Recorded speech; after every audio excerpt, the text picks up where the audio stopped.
and welcome to The Balancing Act. I'm Olga Villaverde. And I'm Montel Williams. Today, learning how genetics can play a role in predicting our chances of SCC, or squamous cell carcinoma. By the way, that is the second most common skin cancer. That's crazy. Plus, how strength training can improve our overall health journey. I need to do more of that in my life. That's good. Yeah. All that and much more.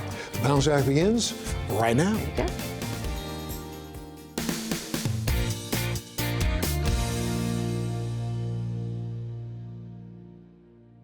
Today we're talking about skin cancer in various forms, its prevention and emerging technology to help identify a patient's risk for recurrence and metastasis. That's right.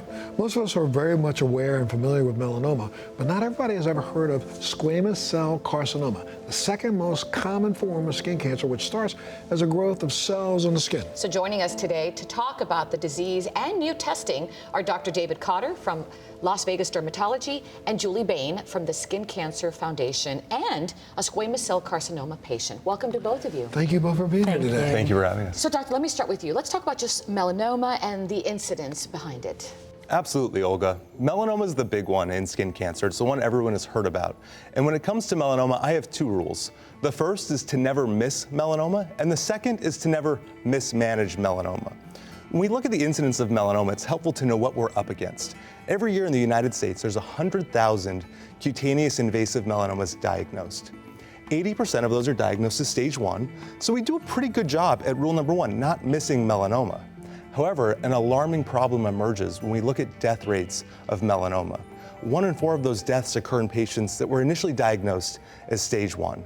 What that says to me is we can do better for rule number 2 when it comes to not mismanaging melanoma. And to do better, testing is important. And I was reading here, doctor, if you don't mind explaining, we've seen a lot of great success with melanoma genomic testing. Can you fill in the blanks for me there?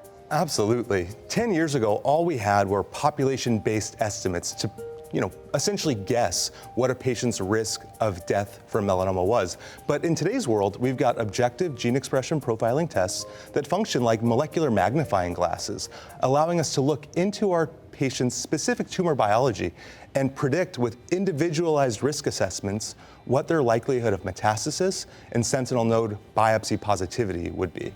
Wow, now melanoma might be the most deadliest form of skin cancer, but millions of people every single year have been getting diagnosed with this squamous cell carcinoma. Let's talk a little bit about what squamous cell carcinoma is and annually how many people are affected by it. Squamous cell carcinoma is a humongous problem in dermatology. It's actually the second most common skin cancer in the US, and twice as many people die from metastatic squamous cell carcinoma compared to melanoma every year. Does that turn into the other, or it's two separate? This is a great question, Montel, and it's one my patients ask me on the daily in our clinic. Squamous cell carcinoma and melanoma are biologically distinct entities. Melanoma is derived from melanocytes, the pigment-producing cells in our skin, whereas squamous cell derives from DNA-damaged keratinocytes. Keratinocytes comprise the majority of our epidermis. Things like UV radiation, weakened immune systems, age over 50, male gender, fair skin, and so many more risk factors can lead to squamous cell carcinoma, which clinically are a mixed bag of lesions. They don't always look the same. Sometimes it might be a scaly red plaque. Other times it might be a volcano-like nodule. Other times it might be a sore or an open wound. So I always advocate anytime a patient has something concerning, get in, see your dermatologist, and just get it checked. Absolutely. Julie, let me bring you in. Okay, so your story is pretty amazing. I was reading here, Julie's had 14 skin cancers. Crazy. 14, and 2 of which were squamous cell carcinoma. Can you talk about your journey? I mean, obviously you have that risk factor, skin I do, type. But I certainly wasn't expecting it. Exactly. I grew up with tanning lotion, not sunscreen. It wasn't good. So yes, I was 25 years old and I had a little sore on my left thigh and I knew that it wasn't healing.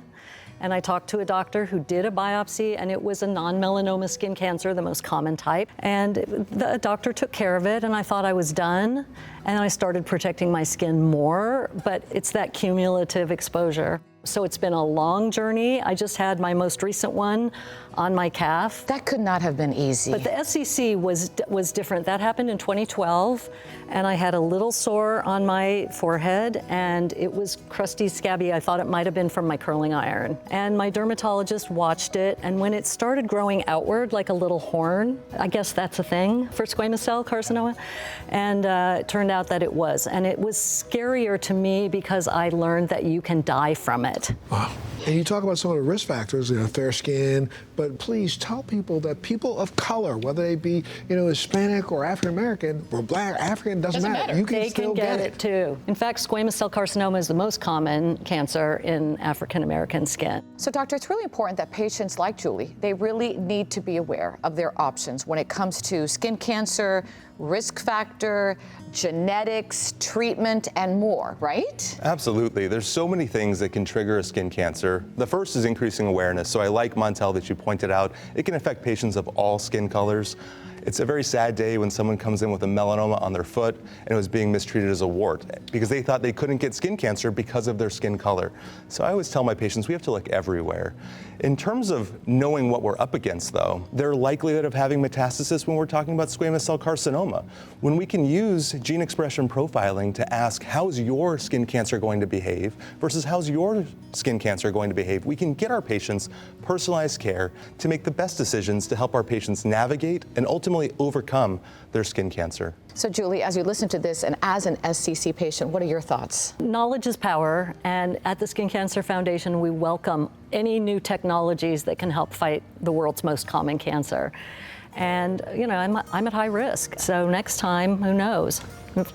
Doctor, you just briefly covered it, but there are technological breakthroughs happening right now, right? And everybody should be aware of them. Yes, there are. And the greatest one in recent years has been DecisionDx-SCC, which is a game-changer test for our patients with squamous cell carcinoma.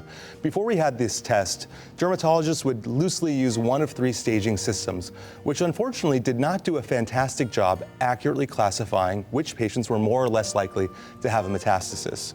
Clinically, SCCs are a mixed bag of lesions, and it's difficult to predict which ones will metastasize. With DecisionDx-SCC, we can really pull out those wolves in sheep's clothing and separate them from the rest of the pack. And this is a fantastic molecular test that allows us to look inside the cells, to use a high-powered molecular magnifying glass, if you will, to ask how is this tumor going to behave in my patient. So what can a patient expect, doctor, when they're doing this testing? How does it work? From a patient standpoint, it's as easy as can be. Someone like Julie comes in and we do a biopsy. Our pathologist renders a diagnosis of skin cancer. Then on the back end, with that tissue that's already sitting in the lab, not benefiting Julie or any other patient in any way, it's just shelved. Castle Biosciences is able to extract RNA from that tissue that's already banked in the lab. No need for an additional biopsy or another procedure. And they extract RNA and look at the expression of 40 different genes for squamous cell carcinoma, 31 for melanoma, to accurately predict our patient's individualized risk of metastasis. So, Julie, what advice would you give other people out there who are concerned about possibly having skin cancer? I would say to keep an eye on your skin, get to know your skin, and if you see anything new, changing, or unusual, which is our Skin Cancer Foundation catchphrase, please see a dermatologist. Don't go into denial. When you catch them early, they're relatively easy to treat and cure. Wow. So, Julie, bottom line, it's really important to advocate for yourself, right? Absolutely. So really, you know your own skin. You know if something isn't right, not healing, and you need to develop a relationship with a dermatologist, especially if you are at risk. So like Julie said, knowledge is power. There's never been a time in my clinic where more information wasn't valuable. Every single day I make decisions that impact patients' lives, and I truly believe that having all of the information available to make the right decision is the right thing to do. So, Julie, where do we go to get more information? The Skin Cancer Foundation has medically reviewed info on all aspects of skin cancer and all types at skincancer.org. Thank you so much. Julie, thank you for your story. Doctor, thank you for the knowledge and the information. And before we leave, real quick, SPF, very important, right? SPF is your BFF. What's the number? What's the magic number? We always tell our patients 30 or greater, higher is better. There you go. Higher is Thanks better. again. Appreciate it. And for more information on DecisionDx Melanoma or DecisionDx-SCC, visit castlebiosciences.com/skin cancer. And of course, as always, you can go to our website, thebalancingact.com. Take a little break. We'll be back right after this.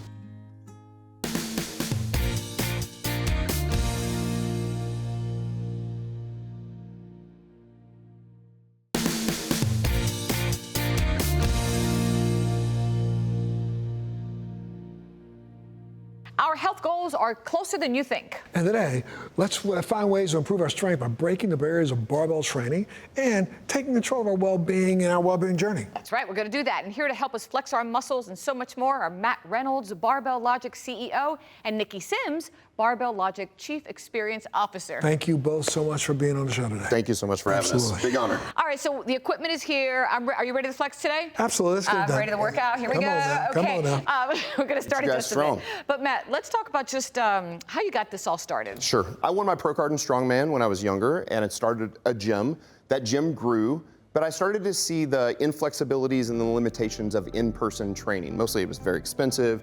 The schedule, you were locked into a schedule and a time and a location. It was hard to find a great trainer. And I thought, what if we took the internet and we made a way to connect clients who were looking for great coaches to expert coaches all over the world? And really with a focus on strength to improve quality of life. We wanted to provide something that was sustainable and lasted long term. There's a tremendous amount of misinformation in the fitness industry. You know, you're gonna get bulky, you're gonna stunt your growth, you're gonna all these different things. We know that if you do this well, it will work well for you. We wanted to find a way to bring professionalism to the coaching industry. Professionalism and really client-centered coaching. So what's important to you is what's important to our coach. And our coaches really distill all that information, all that stuff that's just totally flying into your head and confusing you, and give you just what you need right when you need it. That's great. Now, it should be intuitive for most people, but some people don't know. Why is strength training so important? Well, strength training is the foundation of all human movement. When we interact with the floor, that's force production, that's strength. And all of the other things that you can do, speed, agility, power, all of those things are affected positively by strength. So we start with strength because it gives us the greatest return on investment. It's not the only thing we do, but it's the thing we start with that's the most important thing. So that's where we start. All right, so Nikki, let's start with me. I'm a runner, Montel knows that. I'm not one to do this kind of stuff, but I know it's important to incorporate it in my life, and he's always told me you need to do more weight training. Yes. There you go. Here we go. We don't all have to come from a strongman background. I know you're a runner, and you still need to have muscle for that too. Exactly. It's also nice for our legs, our abs, our backs. So what are you going to show me today? So I'm going to show you the deadlift. This one trains glutes, hamstrings, back. One of the most important barbell lifts. It's also something we do in everyday life, so super applicable to everything that you do. Okay. Very simple. We're going to take about 5 steps to get this bar from the floor into you standing up with it looking like a BA. All right. So start by standing really close to the barbell. It's going to be just over the knots of your shoelaces, so a little bit closer. Right there, great. And then bring your feet a little further apart. Yeah, that's great. So just under your hips, actually a little bit closer together. Okay. Great. Okay, so keep your knees pretty straight and reach down and grab the barbell outside your shins. There. Great. Nice. And then without rolling the bar, bring your shins to the bar by bending your knees. Bend your knees, Keep bend bending, your knees, keep bend bending, your knees, keep keep bending bending till it till they touches. touch. Great. Perfect. And now you're gonna make your back really flat by sticking your chest out. Okay, that's awesome. Push your knees out, knees out into your elbows. Great. And now you're gonna stand up, dragging the bar up your leggings. Oh boy, I feel that. Yes. Perfect. Stand There you up go. nice and Nice tall. job. And Good then to job. come down, your hips are gonna go back, drag the bar down. Flat back. Yep. Yep. And then your knees will bend, and you're right back to where you started, so you can do another rep. Oh my gosh, Montel, I feel that all the way behind. You will feel that tomorrow morning. Same way. Good. You just learned that in like 60 seconds. Yeah. It's Boom. that easy. That was awesome. So you don't have to Yeah. be scared of the barbell. Really, what we've tried to do is take all of the infinite number of exercises you can do in a gym. You know, you walk into a gym and there are thousands of exercises. You don't know where to start. Right. What we've been able to do is apply basic criteria to make sure that we work the most muscle mass to get the strongest. And we really get 4 basic exercises: the squat, the deadlift, the bench press, and the press. Those 4 things really work the entire body and build strength, which for us, we're trying to build strength for our clients to improve their quality of life. It's not just about, like, we all want to look better, right? There's nothing wrong with that, but we don't do it just for that. We have clients of all ages, 20s, 30s, 40s, but you would be amazed. Hundreds of clients in their 50s, 60s, 70s, 80s. It's amazing. And they all start with these basic movements. Now, for some people, for example, you've got MS, so Yes. I'm not gonna put a bar on your back and make you squat, but I can still teach you how to squat even into a chair. It's not that difficult. I taught my favorite client, 89 years old. Wow. This is how I taught her how to do it. I said, Miss Sybil, let's put you in your dining room chair and teach you how to stand up out of it. So you're going to, I'm just gonna stand across from you. You're gonna take a stance fairly wide, toes out, just like that. Perfect. Hands together, kind of like, yep. And as you sit back, you're gonna sit to the very back of the chair and push your knees out, just like that. Now, you're gonna do the best you can not to fall onto the box, which I know is the hard part, right? So lean forward and get your balance and stand up. You'll be fine. And stand up, that's fine. Now, we're gonna do it again, and this time, in order not to fall, perfect, and then stand right back up. That's it, that's a squat. So we can start with the body weight for anybody, any age, any demographic, and we can slowly start adding things like kettlebells, dumbbells, light weights.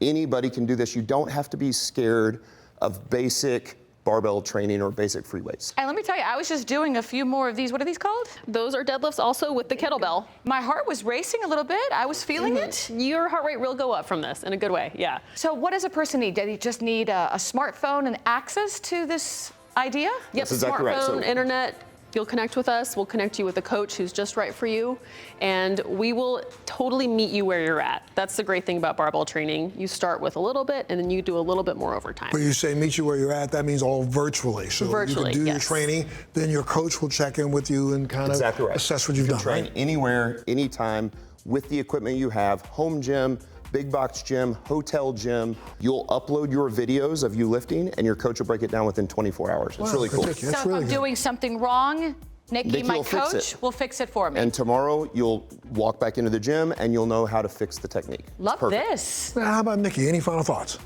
I would just encourage anybody to give the barbell a shot. I know it's a scary part of the gym, doesn't come with instructions, but once you get a coach on your side and they teach you how to move well over time, you will dominate that area and you will feel so much better in your own skin. Love it, love it. For our viewers who'd like more information, Matt, where can they go?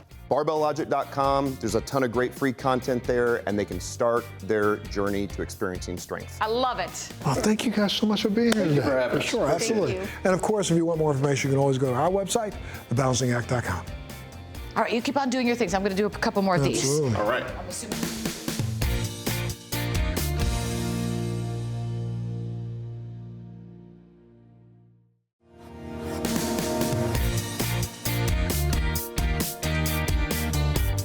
We've been offering some great tips on supplemental health insurance thanks to the professionals at Wellabe. This morning we have another great tip from Kelly Rayburn, who is back to share some more. Welcome back. Thanks for being here. Thank you very much. Okay, great information so far that we've been understanding supplemental health insurance.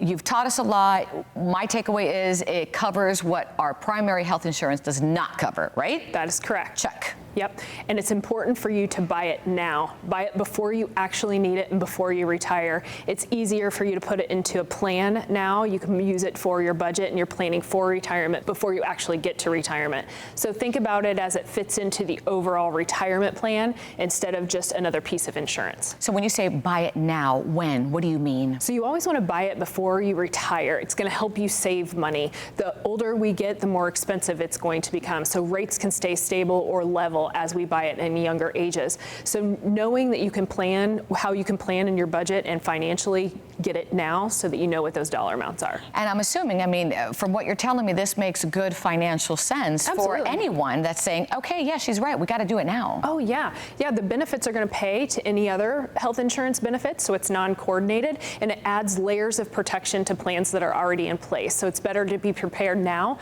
and in the long run. So what would you tell to someone out there that's, I've got years away for this, I'm not going to be doing this now?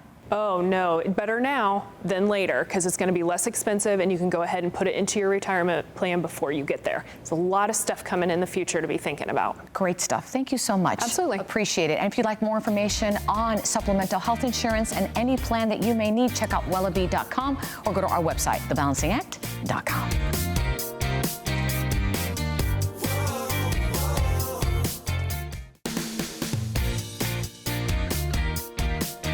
Well, thanks so much for joining us today. Remember to head to our Facebook page, like us on Instagram, follow us on X, and visit thebalancingact.com to enter our latest sweepstake or giveaway. Because you could win something. Stay safe, love that family of yours, and we'll see you next time.